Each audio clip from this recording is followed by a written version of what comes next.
Atos capítulo 2, versículos de 1 a 13. Versículos de 1 a 13. Diz assim, olha lá. Ao cumprir-se o dia de Pentecostes, estavam todos reunidos no mesmo lugar. De repente, veio do céu um som, como de um vento impetuoso, e encheu toda a casa onde estavam assentados. Apareceram distribuídas entre eles línguas como de fogo, e pousou uma sobre cada um deles.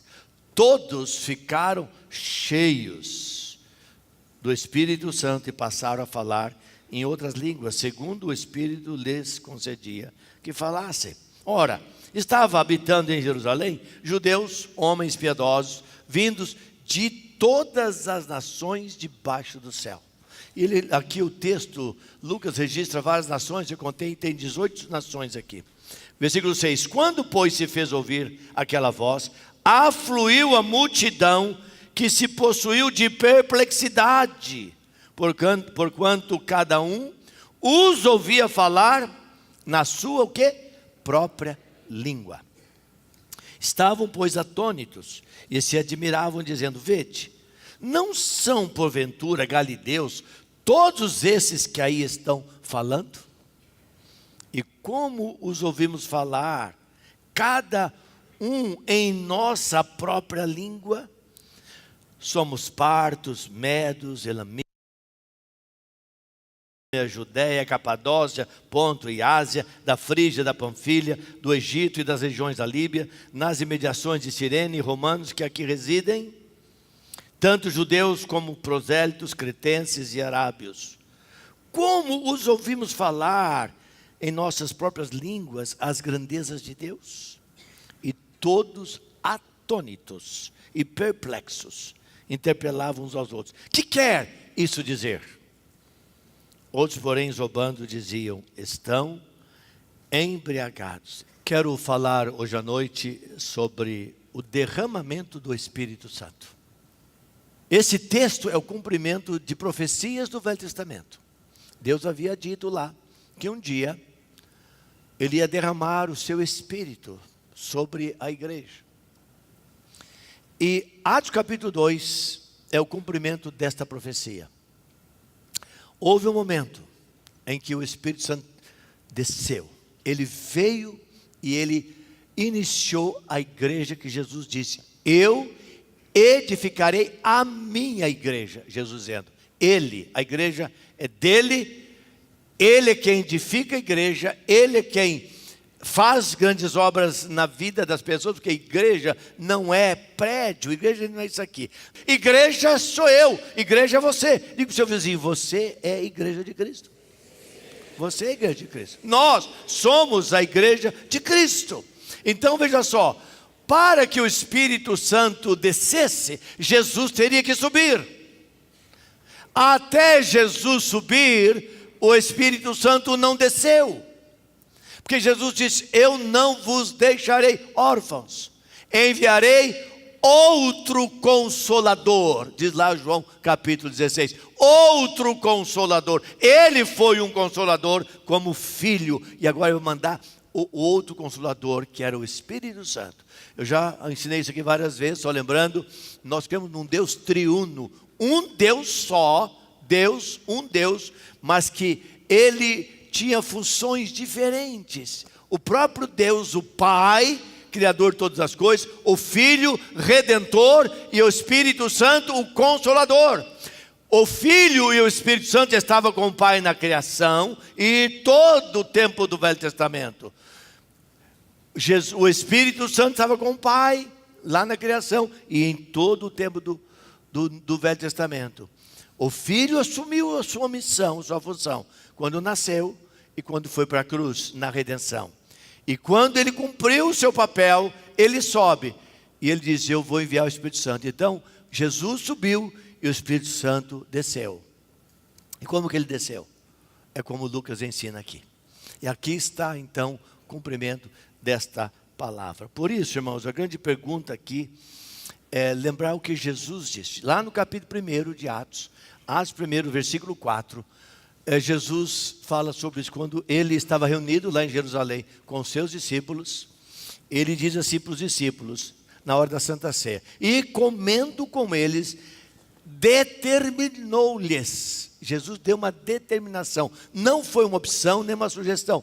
Ele pediu, ele deu uma ordem, determinou que não se ausentassem de Jerusalém, aonde Jesus foi crucificado e morto, aonde ele ressuscitou e aonde desceu o Espírito Santo, mas que esperassem a promessa do Pai, que o Pai enviaria o Espírito Santo quando ele subiria, a qual disse ele: de mim ouvistes. Então, irmãos e irmãs, veja só, Jesus havia ensinado, falando sobre este versículo, sobre a descida do Espírito Santo. Lucas escreveu o Evangelho de Lucas e escreveu Atos dos Apóstolos, no capítulo 24, no versículo 49, vamos lá. Lucas 24, 49. Olha o que Lucas já falou sobre o mesmo assunto. Versículo 49, 24, 49. Eis que envio sobre vós a promessa de meu Pai. A promessa de meu Pai é que desceria o Espírito Santo.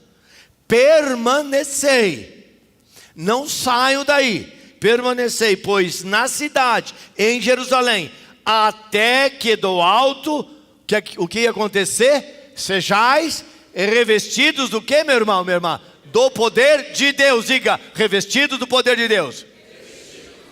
É isso que na verdade o Espírito Santo veio fazer e que a igreja precisa. Que igreja é essa? A igreja somos nós, irmãos. Deus se interessa por nós, Ele quer trabalhar em nós. Nós que entendemos e compreendemos o projeto da redenção, da graça, da obra da cruz, a ressurreição de Cristo. Então veja só, meus amados irmãos, ele entendeu, Jesus disse então que nós precisamos, nós, a igreja, eu e você, de poder.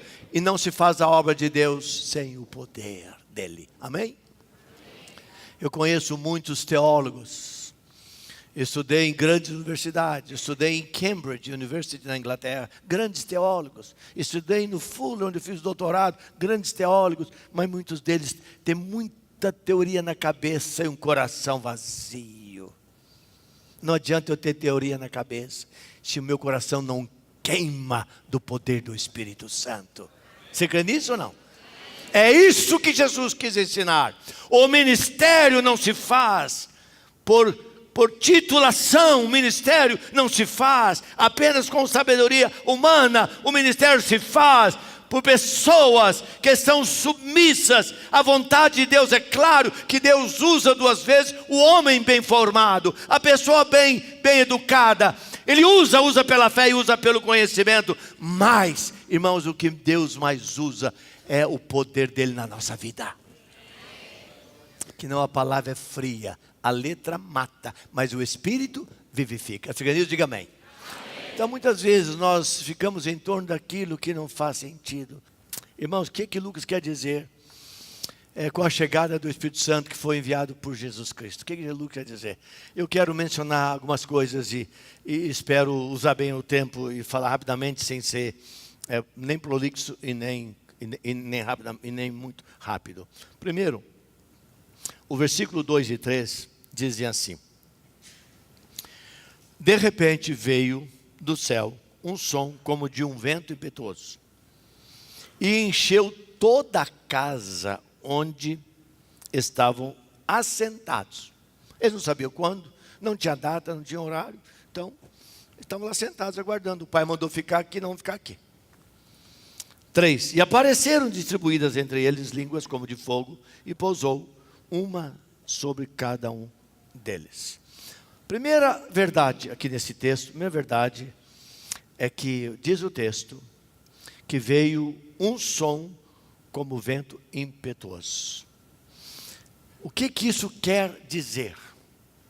Está dizendo que a chegada do Espírito Santo, que o Espírito Santo veio de uma forma inquestionável, uma forma poderosa, uma forma celestial, uma forma indiscutível. Ele veio de uma maneira em que as pessoas ouviram. Quando você ouve, você fica alerta, aí você começa a ver.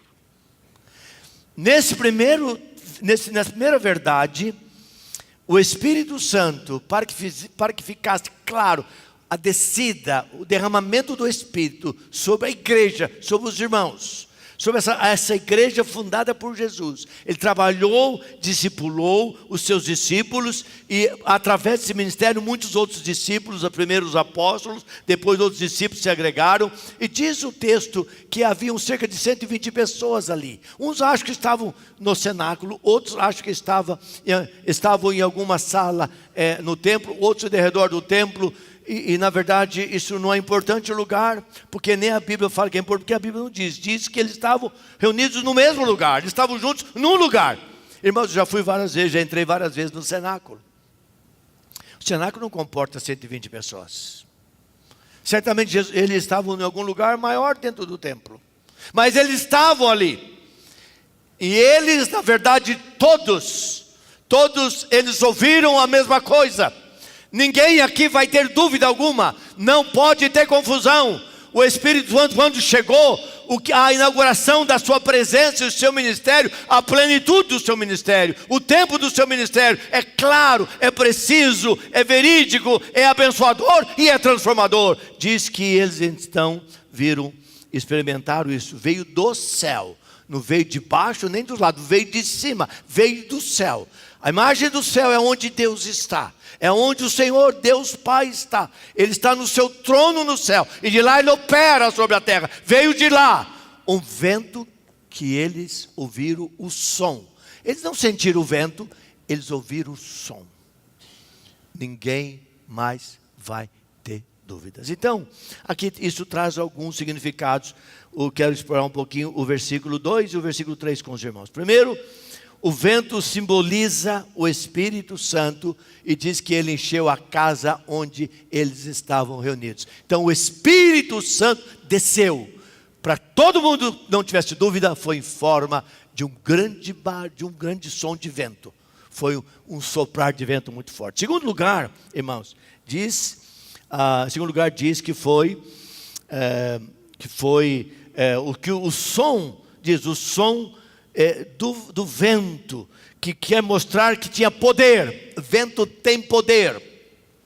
E a forma que eles iam entender a manifestação do Espírito Santo é força, é poder, é transformação, é algo sobrenatural. E o versículo número 2 diz que foi de repente. Isto é, eles não sabiam a hora, não foi uma coisa programada, não sabiam o dia, nem o momento, e foi de repente. Foi de repente, revela o princípio do acontecimento sobrenatural, chamada o dia de Pentecostes, a descida do Espírito Santo, para dar novas formas, novos caminhos para o grande ministério que a igreja teria a partir daquele momento. Mas em segundo lugar, irmãos, diz que ele se manifestou dessa forma, com muito vento, e também, versículo 3 diz, e apareceram distribuídas entre eles línguas como de fogo. Não era fogo, não queimou ninguém, não queimou nada, mas tinha aparência de fogo. Imagina só, irmãos, vento e fogo. O que faz, na verdade, as labaredas? Quando você vê o fogo para lá e para cá, é vento e fogo. Coisa, na verdade, que eles ouviram, eles viram. São dois sentidos inquestionáveis do ser humano.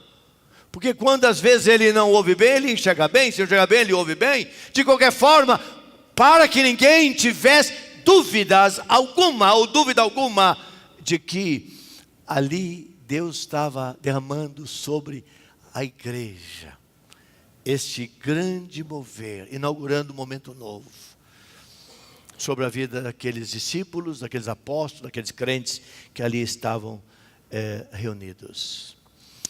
Irmãos, e mais do que isso, a língua de fogo fala da profecia do último profeta que nós temos no Velho Testamento, que foi João Batista. João Batista profetizou antes de Cristo, ele veio como precursor, veio antes de Cristo para falar de Cristo. E quando lemos o capítulo 3 de Mateus, versículo 11, tem a sua Bíblia aí, Mateus 3:11. Lá em Mateus 3:11, nós lemos assim, olha o que Mateus registra sobre João Batista. Quando João Batista dá testemunho de Cristo, ele diz assim, eu vos batizo com água para o arrependimento. Toda vez que nós batizamos aqui as pessoas com água, elas estão dizendo que elas se arrependeram da vida velha e querem começar uma vida nova. Então isso diz do novo nascimento, do processo da regeneração na vida dessa pessoa. Ela se rendeu, se converteu, foi regenerada e agora há um novo nascimento. Pela obra da cruz, no Calvário, Cristo lá ele rompeu de baixo, acima, de cima a baixo, o véu da separação. E diz então, mas aquele que vem depois de mim, é mais poderoso do que eu, João Batista, cujas sandálias não sou digno de levar. Ele vos batizará com o Espírito Santo e com fogo. Então se cumpriu aqui, como labaredas, fogo, diz o texto, línguas, labaredas, como de fogo, e pousou cada labareda, cada língua de fogo sobre cada pessoa que estava ali presente. Meus irmãos e minhas irmãs, presta atenção. O que esse texto quer dizer para cada um de nós? Naquele exato momento, aqueles irmãos foram batizados pelo Espírito Santo, porque até ali não havia ministério do Espírito Santo. Essa foi uma experiência única na vida daqueles homens, nunca mais se repetiu. Nós vamos ler o livro de Atos dos Apóstolos, vamos ver as cartas, quando há ensino da Bíblia, o que aconteceu, logo foi o enchimento do Espírito. Tanto John Stott, um homem que Deus usou, Deus deu ele entendimento, sabedoria, ele escreve um livro sobre a plenitude do Espírito Santo, ele ensina sobre isso. Billy Graham, quando ele tem um livro sobre o Espírito Santo, ele ensina sobre isso, a Bíblia fala sobre isso. Esse é o ensino que nós cremos. O batismo com o Espírito Santo é na conversão.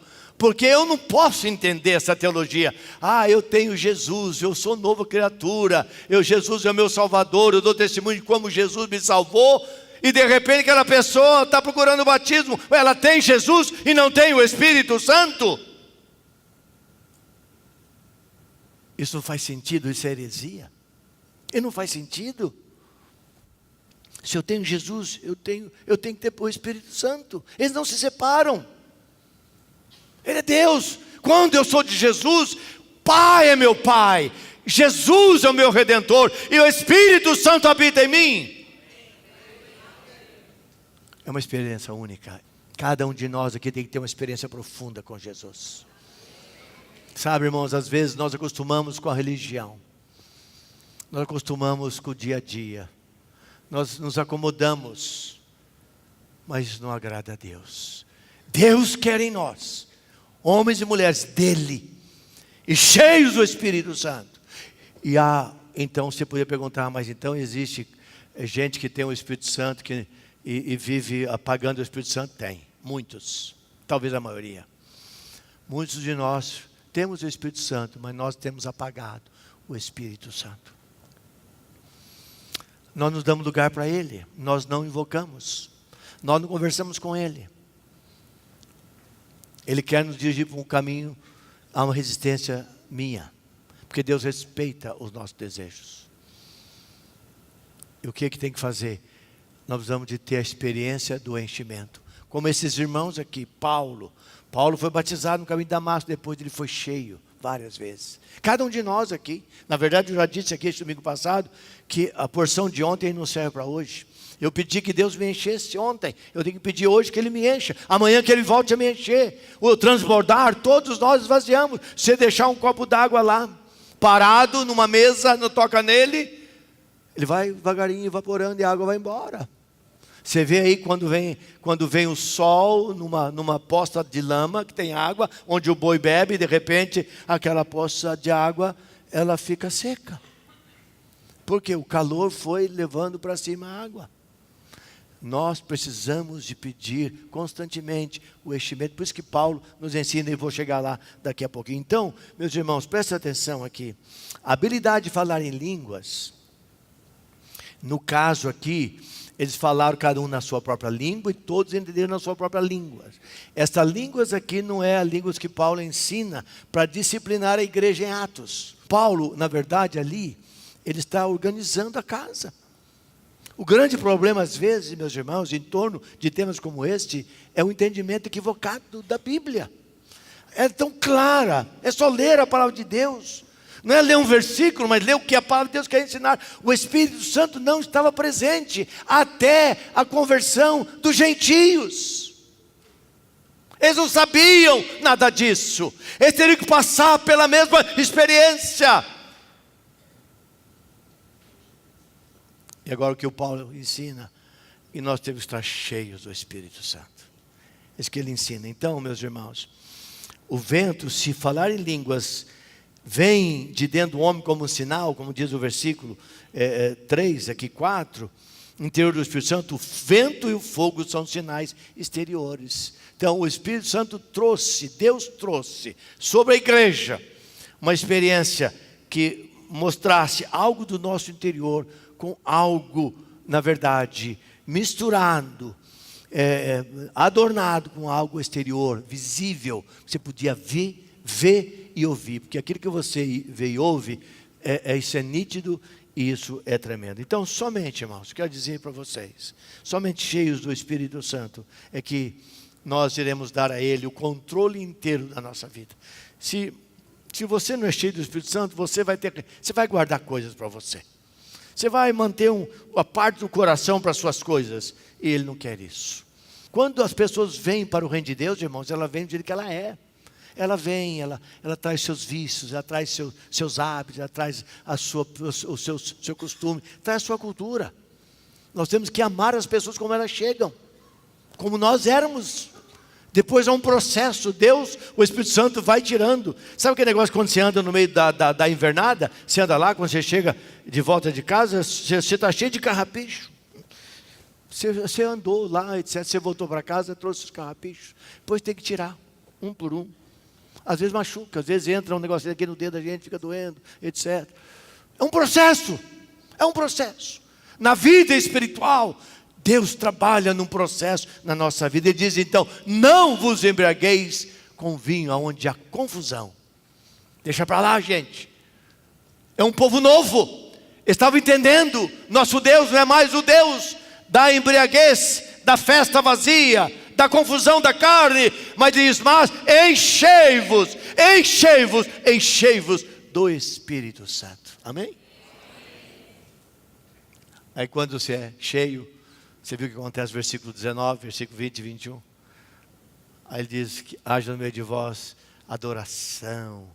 A gente agora é no Espírito. A adoração no Espírito, ela edifica, ela abençoa, ela fortalece. Quando a gente canta aqui, a gente, entendeu, irmãos? Eu queria que a gente tivesse mais liberdade no nosso meio na hora da adoração. O Espírito Santo no nosso meio glorifica com salmos, hinos, cânticos espirituais, adorando Deus poderoso. Irmãos, e foi essa adoração do Pentecostes que foi, a cidade era pequena em Jerusalém, é uma cidade pequena naquela época, e os vizinhos começaram a ver aquele mover naquele lugar, e uns cantavam e outros falavam, e cada um falava na sua própria língua, e etc, e diz no versículo 13, alguns zombando diziam, eles estão todos embriagados, porque aquele que não é de Deus não discerne as coisas de Deus.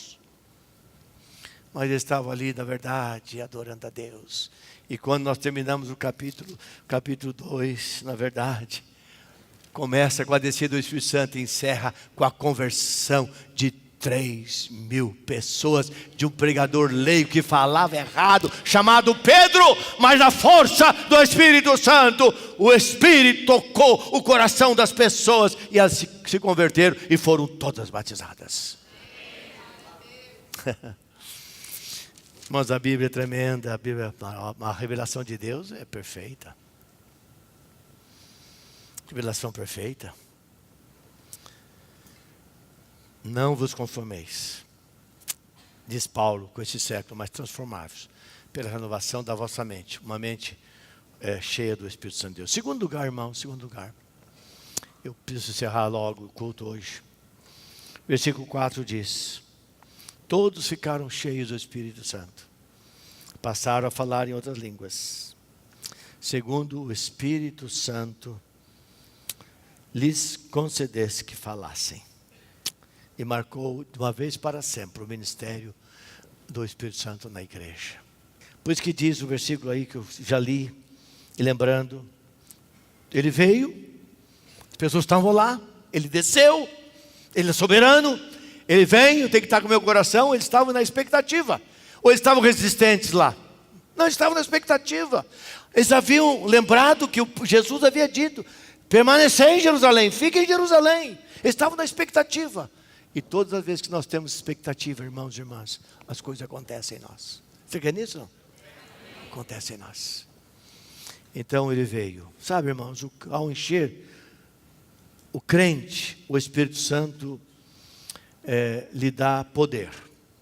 Dá poder para duas coisas. Ele dá poder para testemunhar dele. O crente cheio do Espírito Santo, ele fala para Jesus até para o poste. Ele fala na padaria, ele fala no posto de gasolina, ele fala para o médico, ele fala para o dentista, ele fala, etc. Há uma diferença do crente e do crente cheio do Espírito Santo.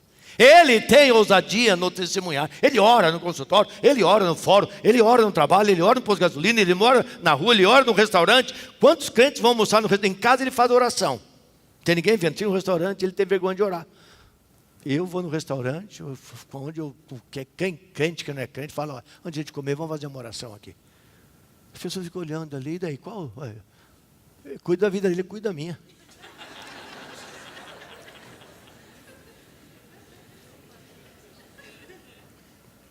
Testemunhar, irmãos, testemunhar.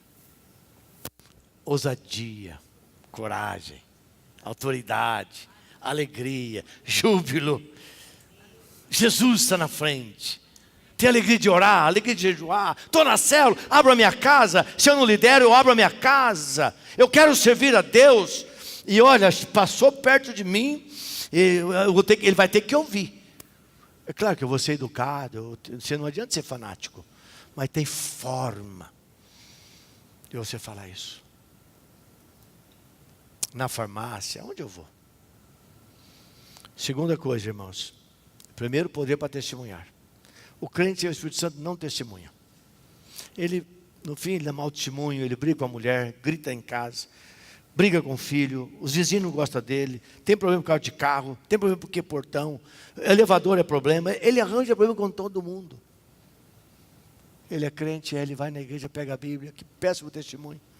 Aí o porteiro vê ele descer lá com a Bíblia e fala: esse cara é o péssimo morador aqui, vem com essa Bíblia de cara de santo, da faz gozação. Ele não fala, mas ele pensa isso. Pensa ou não pensa? Testemunhar, irmãos, testemunhar. Tem hora que ele tem que engolir sapo. Mas é melhor de fazer isso do que mostrar a nossa fé, nosso testemunho, do que o contrário. Quer dizer que você é um coitado? Não estou dizendo isso. Que você não tem seus direitos? Claro que você tem. Mas você pode reivindicar seus direitos de uma outra forma. De uma forma cristã. Uma forma cordata, de uma forma agradável. Segundo, é servir. Servir.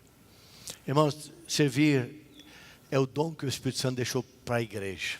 Atos 1:8 é isso que fala. Jesus, o último recado de Jesus antes de subir aos céus foi este: ao descer sobre vós o Espírito Santo, ou mais recebereis poder ao descer sobre vós o Espírito Santo, e sereis o quê?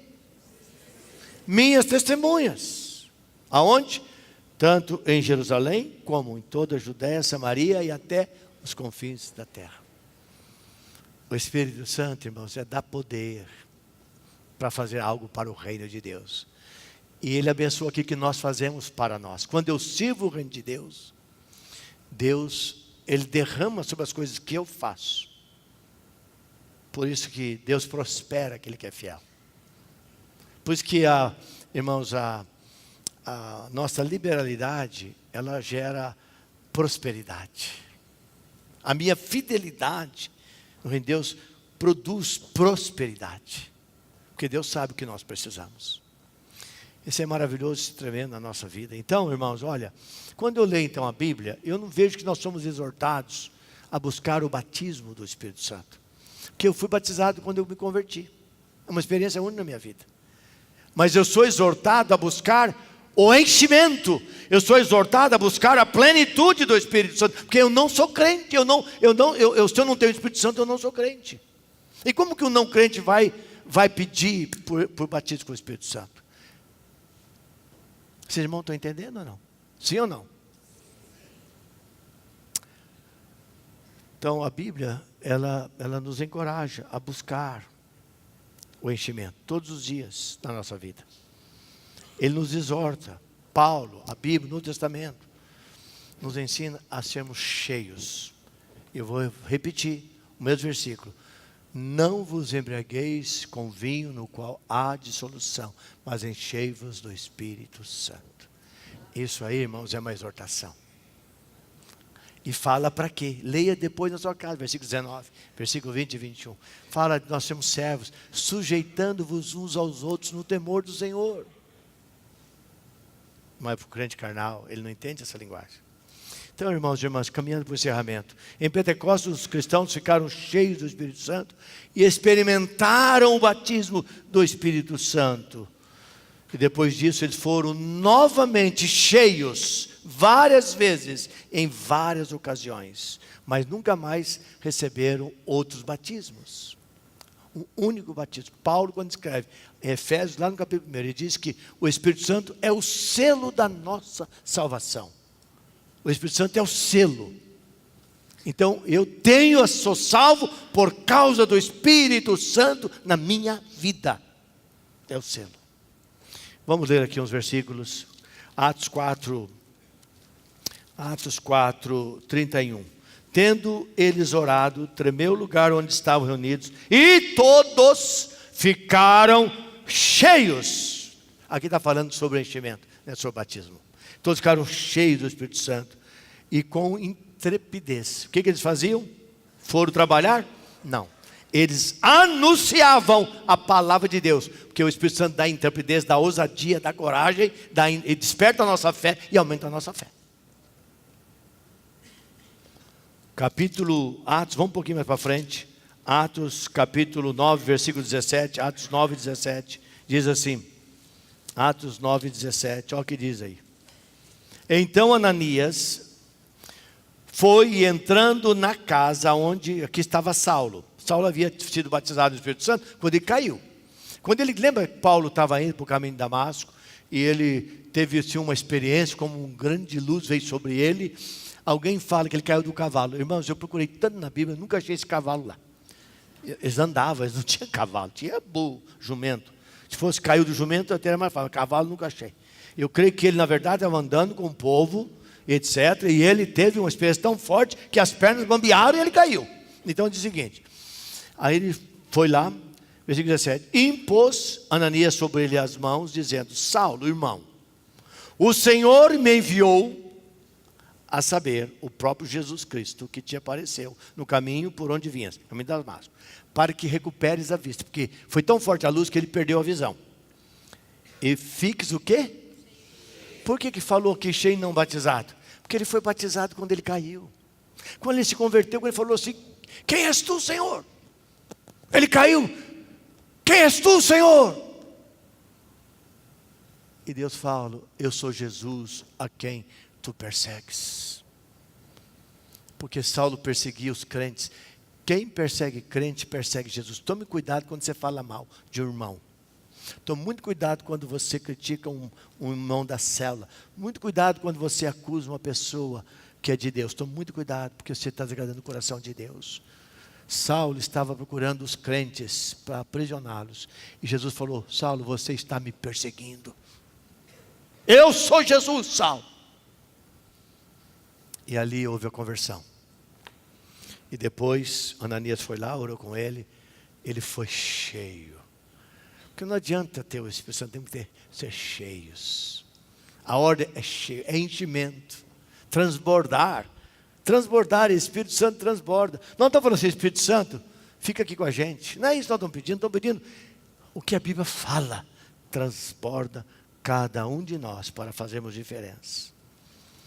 Então, irmãos, olha, estou encerrando. Antes do enchimento do Espírito Santo, como eram aqueles irmãos? Como que eles estavam ali em Jerusalém? Irmãos, eles estavam num lugar, porta fechada, chaveada, tranca de ferro. Eles estavam com medo. E os judeus virão sobre nós agora. Jesus deixou a gente aqui. Cadê Jesus? E nós estamos aqui agora. Ele mandou ficar aqui, vão ficar aqui. Eles estavam com medos, desesperados, angustiados dentro da casa. Mas aonde está isso, pastor? João, capítulo 20. Olha aqui, eu vou ler para você. João capítulo 20, João 20, versículo 19. Ao cair da tarde daquele dia, primeiro dia da semana, o dia de Pentecostes, o dia domingo, trancadas as portas da casa onde estavam os discípulos, com medo dos judeus, veio Jesus, pôs-se no meio deles e disse para eles: paz seja convosco. Disse assim: tenham coragem, tenham paz, eu estou aqui, vocês não estão sozinhos. Esse o quadro desses homens que seguiram o Senhor Jesus 3 anos e meio, viram Ele curar doentes, transformar água em vinho, multiplicar pão, levantar morto Lázaro e tantos outros. E agora esses homens estão com medo, trancados numa casa. Mas depois que veio o Espírito Santo, depois do batismo, depois da conversão, depois do enchimento, quem foram esses homens? Agora ousados, alegres, jubilantes, corajosos, audaciosos,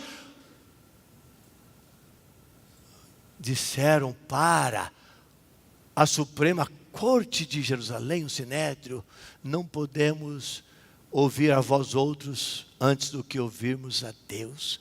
Não podemos falar das coisas que nós vimos e das coisas que nós ouvimos. Faça o que quiser conosco. Iam para o templo e, passando no caminho para entrar na porta formosa que levava para perto do templo, para entrar na cidade velha de Jerusalém, estava ali aquele coxo pedindo esmola. E esses 2 homens agora, cheios do Espírito Santo, olha para aquele homem, perna que não se movia, encolhidas, mirradas. Aquele homem não conseguia ficar em pé, era carregado, e aquele homem pede uma esmola. E eles disseram: nós não temos ouro nem prata, mas o que nós temos nós te damos. Levanta agora e anda. E o homem deu um salto, firmou os pés, os nervos, os músculos, as veias, o sangue começou a jorrar, firmaram os dedos do pé, e aquela pé que não firmava aquela perna mirrada, cresceu tudo naquela perna. E diz que ele entrou para dentro do templo pulando, exaltando, glorificando a Deus, porque Deus havia agido através de gente ousada. Você crê nisso, meu irmão, minha irmã? Meus irmãos, minhas irmãs, antes apagados, desconhecidos, inexpressíveis, derrotados, agora intrépidos, corajosos, valentes. Quando falavam de uma maneira irresistível.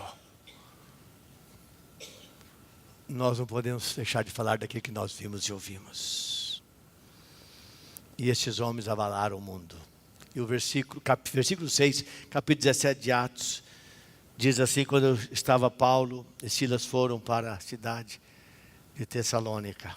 Quando eles chegaram lá, viram esses 2 homens de Deus, Paulo e Silas, cheios do Espírito Santo. Quando eles falavam, as pessoas ouviam.